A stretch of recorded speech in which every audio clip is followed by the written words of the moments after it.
हरे कृष्णा। एक समय की बात है, राजा युधिष्ठिर और श्री कृष्णा जी राज दरबार में बैठे हुए थे।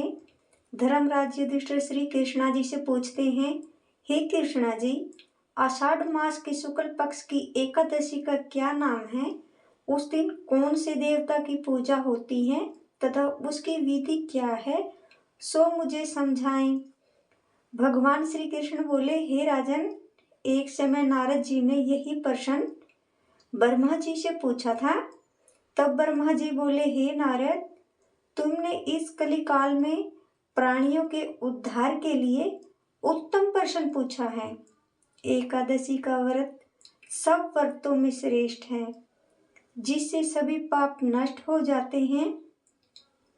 आषाढ़ शुक्ल पक्ष की एकादशी का नाम पद्मा है। इसका व्रत करने से भगवान विष्णु प्रसन्न होते हैं। मैं आपको एक पौराणिक कथा सुनाता हूँ, ध्यान पूर्वक सुने। सूर्यवंशी मानदाता नाम का एक राजा था। वह सत्यवादी, महान प्रतापी और चक्रवर्ती राजा था। उसके राज्य में प्रजा धन धान्य से परिपूर्ण थी और सदैव सुख पूर्वक रहती थी। उसके राज्य में कभी अकाल न पड़ता था। एक समय राजा के राज्य में लगातार 3 वर्षों तक वर्षा नहीं हुई, जिससे राज्य में अकाल पड़ गया और प्रजा अन्न की कमी के कारण अत्यंत दुखी रहने लगी। एक दिन प्रजा राजा के पास जाकर प्रार्थना करने लगी, हे राजन, समस्त विश्व की सृष्टि का मुख्य कारण वर्षा है। इस वर्षा के अभाव से राज्य में अकाल पड़ गया है, जिसके कारण प्रजा भूख से मर रही है। हे राजन, आप कोई ऐसा उपाय बताएं जिससे हम लोगों का दुख दूर हो जाए। इस पर राजा मानदाता बोले कि आप लोग ठीक कह रहे हैं। वर्षा के न होने के कारण ही प्रजा को दुख भोगना पड़ रहा है। मैं जानता हूँ कि राजा के पापों के कारण ही प्रजा को दुख भोगना पड़ता है। मैं बहुत सोच विचार कर रहा हूँ, फिर भी मुझे अपना कोई दोष दिखाई नहीं दे रहा है। मैं आप लोगों के दुख को दूर करने के लिए बहुत यत्न कर रहा हूँ। ऐसा कहकर राजा मानदाता भगवान की पूजा कर कुछ मुख्य सैनिकों को लेकर वन को चले गए।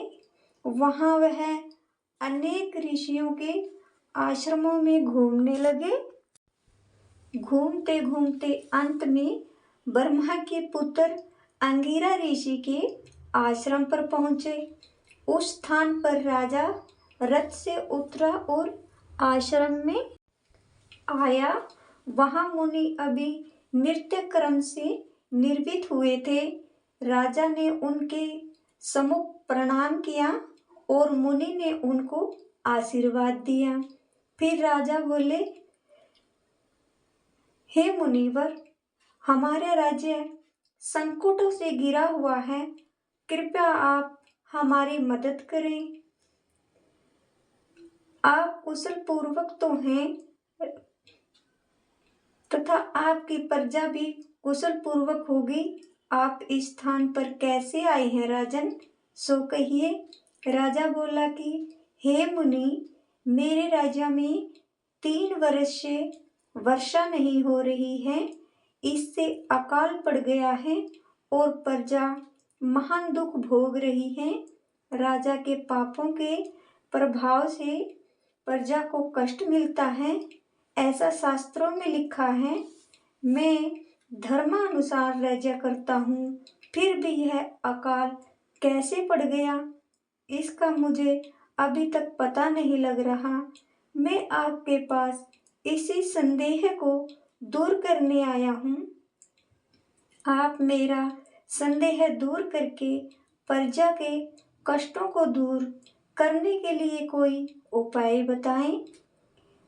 इस पर वह ऋषि बोले, हे राजन, यह सतयुग है।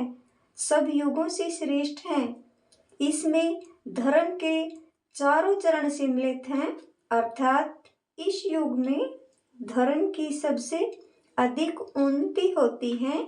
इस युग में ब्राह्मणों को ही तपस्या करने का, वेद पढ़ने का अधिकार है, परंतु आपके राज्य में एक शूद्र है जो तपस्या कर रहा है। इसी दोष के कारण आपके राज्य में वर्षा नहीं हो रही है। यदि आप प्रजा का भला चाहते हैं तो उस शूद्र को मार दीजिए। इस पर राजा बोले, हे मुनीश्वर, मैं उस निरपराध तपस्या करने वाले शूद्र को नहीं मार सकता। आप इस दोष से छूटने का कोई अन्य उपाय बतलाइए। तब ऋषि बोले, हे राजन, यदि तुम ऐसा चाहते हो तो आषाढ़ मास के शुक्ल पक्ष की पद्मा नाम की एकादशी का विधि पूर्वक व्रत करो।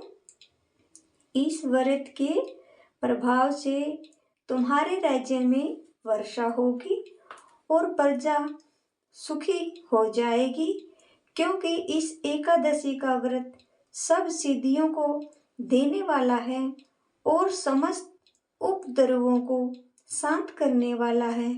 इस एकादशी का व्रत तुम अपनी समस्त प्रजा सहित करो। मुनि के इन वचनों को सुनकर राजा अपने नगर को वापिस आया और विधि पूर्वक पद्मा एकादशी का व्रत किया। उस व्रत के प्रभाव से राज्य में वर्षा हुई और मनुष्यों को सुख पहुंचा। इसलिए देवशयनी एकादशी व्रत को करना चाहिए।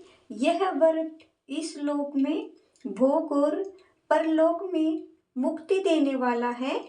इसकी कथा पढ़ने व सुनने से मनुष्य के सभी पाप नष्ट होते हैं। इस एकादशी को देवशयनी एकादशी भी कहते हैं और इस व्रत को करने से भगवान विष्णु प्रसन्न होते हैं। अतः मोक्ष की प्राप्ति हेतु भी मनुष्य को यह व्रत करना चाहिए। चातुर्मास व्रत भी इस एकादशी के दिन से शुरू किया जाता है।